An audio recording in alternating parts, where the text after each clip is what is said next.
День геолога прошел по всей России. Его традиционно отмечают в первое воскресенье апреля. В честь праздника в Санкт-Петербурге собрали геологов и якутян, чтобы вспомнить о таежной романтике и геологических открытиях.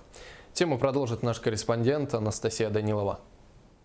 В актовом зале Поспредства Якутии в Санкт-Петербурге состоялся традиционный вечер, посвященный Дню геолога, который отмечается в этом году в юбилейный 50-й раз. Земляки-геологи каждый год собираются, чтобы вспомнить былые годы работы по освоению Якутии, а также почтить память геологов, кто родился, жил и работал в Санкт-Петербурге. Действительно, цикл мероприятий в республике продолжается. Хотелось бы сказать, что руководство постоянно уделяет большое внимание развитию геологии, геологоразведки. Потому что именно она дает прирост нашей республике, нашим предприятиям горнодобывающим.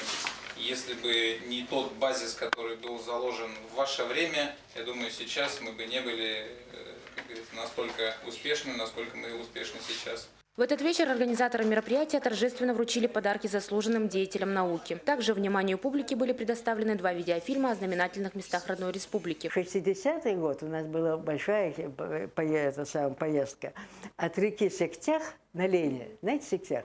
Значит, вот по реке Кельмер до Тюмити на Ленке. Вот такой длинный большой маршрут.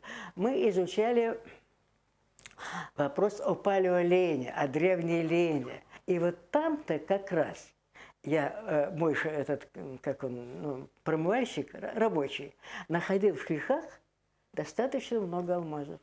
Там была натуральная алмазная лихорадка. Якутия обладает богатейшими запасами природных ресурсов, но они были бы недоступны без труда многих поколений геологов-первопроходцев, которые самоотверженно работали в разных регионах нашей малой родины. Благодаря их профессионализму и бережному отношению к родной земле была заложена основа для успешного развития минерально-сырьевой базы. Анастасия Данилова, Егор Максимов, Лидия Андросова, НВК «Саха», Санкт-Петербург.